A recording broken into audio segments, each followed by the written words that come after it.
Obviously, it's great to be here. Great to be one of the teams with the opportunity to play for a chance to go to the College World Series here in Super Regional. So it's been a long time coming for us. It's been 9 years, I guess, since Miami's been in this situation. So it's a great group of guys, great place to play. It's a place that we're somewhat familiar with, being in the ACC, but they were always on the other side of the conference, and it's just as familiar as you think we would be playing here. We're really not, because we used to play, come here once every like 3 or 4 years the way that it was set up. But still, it's just an honor and it's great to be playing this time of year again. Okay, I'll open it up for questions for the Remember the player. mics around the room. So. Players. Coach, when you look at being able to make it to this point, getting hot at the right time, I guess how important is it to look at what your team has been able to accomplish in this short period of time to make it to this point and find kind of your stride at this current time? Yeah, I've been in college baseball for a long time, and when you get to this point, it's never about the best team. It's always about the hottest team. And obviously, talent is important, but being hot at the right time is what's most important. And this team's, we've had our peaks and valleys all year long, but we played really good baseball last week in Hattiesburg, and I feel we're in a good place. We're healthy. We got some players back at the right time. And we're just playing good baseball right now. Yeah, for AJ, I ask, are you going to be the starter on Friday night? And can you explain to us what your strengths are as a pitcher, why you've been successful this year? I will be starting on Friday, and I truly believe that JD and Laz have done a great job developing me and really getting me to work down in the zone as a sinker baller. And with a slider that I have, really only plays down in the zone and really making sure that I live there throughout the entire out and didn't do those ground balls with the defense like Cuvet, Ogden, Dorian, and Renzo work. So, yeah, those are my strengths there. What's velocity? How hard do you throw? Right now I'm sitting about 91, 93, so around there right now.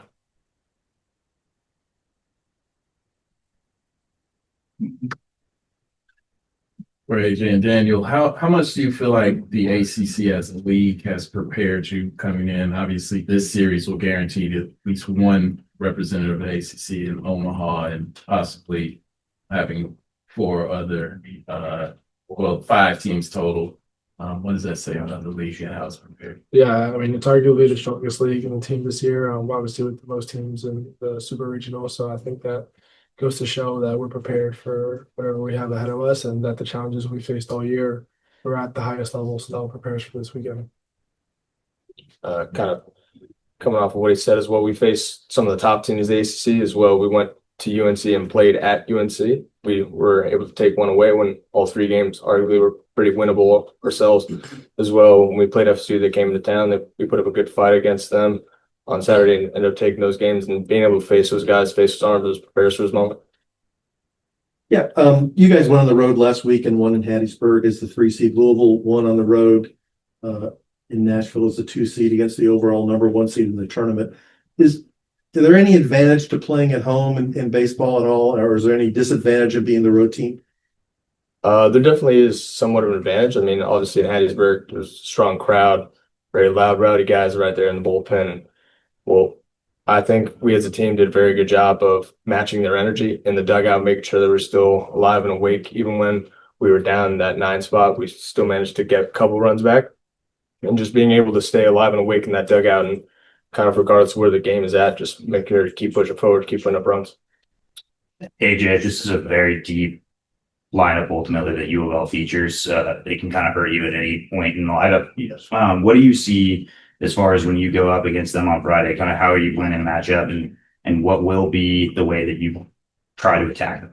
I'm just going to keep doing what I've been doing. I mean, just because it's a higher stage doesn't mean I have to change anything. I still need to be perfect. I'm just going to keep doing what I've been doing, keep pounding the zone, and just keep inducing ground balls and my stuff fly. Can I make a statement on that? I know you said they have a strong lineup, but I think Ciscar has proven himself, and he's shown that he can get anyone out. So I think he's ready for this.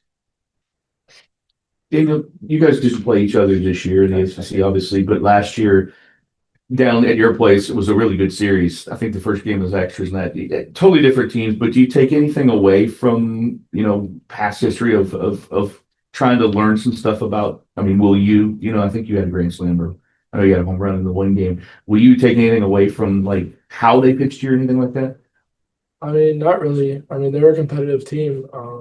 I honestly don't know how many returning guys they have or what their starting lineup looks like compared to last year's or even their pitching rotation. So I only know Forbes is returning, Bivin, and maybe a couple other guys, but I don't really know who they're gonna throw and what the situation is gonna be. So depending on the situation could determine a lot of what I might see in that day or that at bat. So I can't really base it off of last year. I just gotta be prepared for the situation.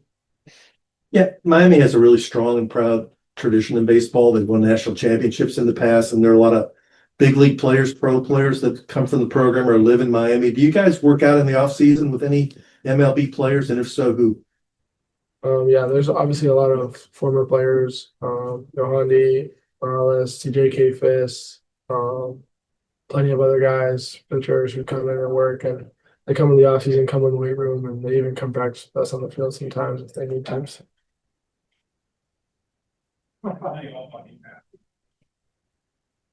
Anything else you want to open to the Zoom For Yep. players. Yeah, you want to open? or just for the players? I was gonna say they haven't asked questions to come in. So. Okay, we'll now open the Zoom up to any Miami media that would like to ask questions to players. We'll start with Matt Shadell from Kane Sport. Matt, you want to go ahead? Yeah, well, this question is actually more for JD, if that's okay. So JD, you guys lost 6 of your last 7 heading into regionals. I believe Louisville did as well. And you mentioned getting hot at the right time. Did you sense that they would get hot off of that before regionals? And can you sense now that maybe they'll stay hot? I mean, is there any sort of thing as a coach that you can see in that respect? When you say stay hot or get hot, that's looking backwards and seeing, what our record was over the last 6, 7 games, 10 games, whatever it is. But I could tell you this team's mentality is one game at a time. And that's our strength, right? I mean, no matter what happened yesterday, and you saw it in the regional, we got, pretty much boat raced that's Sunday night against Southern Miss. But there's no hangover the next day. That's been our MO all year, So we have a great game or a bad game or whatever it is. We're 0-0 waking up the next morning and anything could happen. So I'm not too worried about what the trends are with this team because it's a brand new team, brand new attitude every morning when we wake up. So we just hope to show up and be at our best on Friday. That's all we can worry about or think about right now.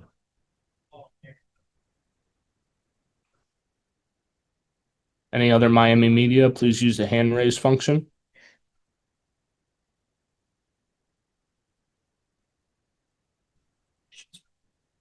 We can open it. You hear a question for Coach while we're waiting. I had a question for JD. I just don't know how to raise the hand. JD, you've obviously been around multiple teams that have advanced this far in your past. Is there anything unique about this team and, their journey to this point? Every team that's gone this far and beyond, right, to the World Series, it's unique in their own way. We've had some really talented teams. So we've had some strong pitching teams, some strong offensive teams, and this team is just balanced across the board. And our strength is in numbers; it's not in individuals. So that's the uniqueness of this group, and it seems to be somebody different every game. Of course, this guy here to my left, to your right, is as good as it gets, and he got hot there when we went on that stretch in the middle of that ACC schedule. But he didn't do it alone. He everybody else around him also raised their game, and when we're going good, it's somebody different. It's someone different in the lineup, different pitcher, different arm, whatever it might be, different defender. It's a unique group, and our strength comes in the numbers that we have. JD, I'm going to talk about not looking back to the last thing, but what does it say maybe about not just the ACC but college baseball that the 2 teams that lost to the 15 and 16 seed on day 1 of the tournament are here playing in a super regional against each other now? It's a crazy year. I mean, you look at this college baseball season, and you got the preseason number 1 and 2 teams didn't even make the tournament. You got the number 1 and 2 national seeds don't make the super regional. So it speaks to the parity of college baseball. Anybody can beat anybody, and it's great. I mean, I think it's at the best it's ever been when you don't know who's going to beat anybody. And back when I played in the 90s, it was a long, long time ago, but it seemed to be like the same 12 schools would go to Omaha every year. 8 of those 12 would be in Omaha every single season. Now that's not the case anymore. It could be anybody. And you talk about the Power 2 or whatever it might be, or the regular season might be a tougher grind. But once you get to this point, anybody could beat anybody, and I mean, I love it. I love it. It's the parity of college baseball is great right now. Yeah, I'll ask you the same question I asked the players. You guys were on the road last week, so did Louisville.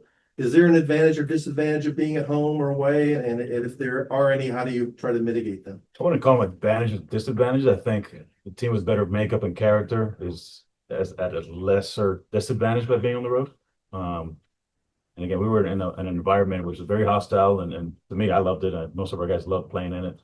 That's the type of team that we are. So I don't think being on the road hurts us any. I'm not gonna say it helps us, but it doesn't hurt us as much as it might other teams. So depends again, the uniqueness of the team depends what that team and how what they thrive off of. Do they need their fans behind them, or do they need fans against them, or only the 30 guys are in that dugout? But that's all that matters. It doesn't matter where you're playing. That's where we're at right now. Coach, talk about your confidence in sending AJ to the hill and what he brings to, I guess, this matchup against U of L and what your expectations are for him. He's earned it. Bottom line is he's earned it. It's not about expectations or anything like that. He's been very consistent for us all year. Even when he was in the bullpen prior to getting put into the rotation, he was very good for us. So he's earned it, and I think the team is behind him, and they play. They're excited about it when he pitches. So as far as expectations, we expect him to be at his best, and if that's enough, great. If it's not, we figure out how to win on Saturday and Sunday. But it doesn't have to be perfect, like you said. You just got to be persistent and keep getting after it, no matter what's going on. Keep getting after it, and he's the type of guy that he's we call it naive enough, just go out there and do this thing. The stage has never been too big for him. Mike? Coach, you got an assistant coach, Chris Dominguez, who played here for Dan McDonald. Any insight that he's shared with you as you guys prepare for the Super? It was a matter of time before he brought up Chris. But, Chris, we were here a couple of years ago when he was our volunteer coach, and I think he got a standing ovation when they called his name out. So this we say that the house mingle built. But it's we're familiar with it. The place where it's fun to play. But anywhere in college baseball is fun to play now, right? It's getting bigger and better every day and every season, and but he's giving us all the little things that what to expect and stuff like that, and we're excited about it. Yeah. JD, going back to the parity you see in college baseball, and I'm asking you to look forward here. With the House settlement, once it's finalized, then schools can expand to 34 scholarships and everything. Do you feel like we might go back to the days where only because it'll be more of a financial impact, just schools that spending the most money, offering the most scholarships, that kind of thing will probably be the pendulum will swing in that direction? Do you think we'll go back to only seeing those kind of schools win, or do you feel like the parity can stay?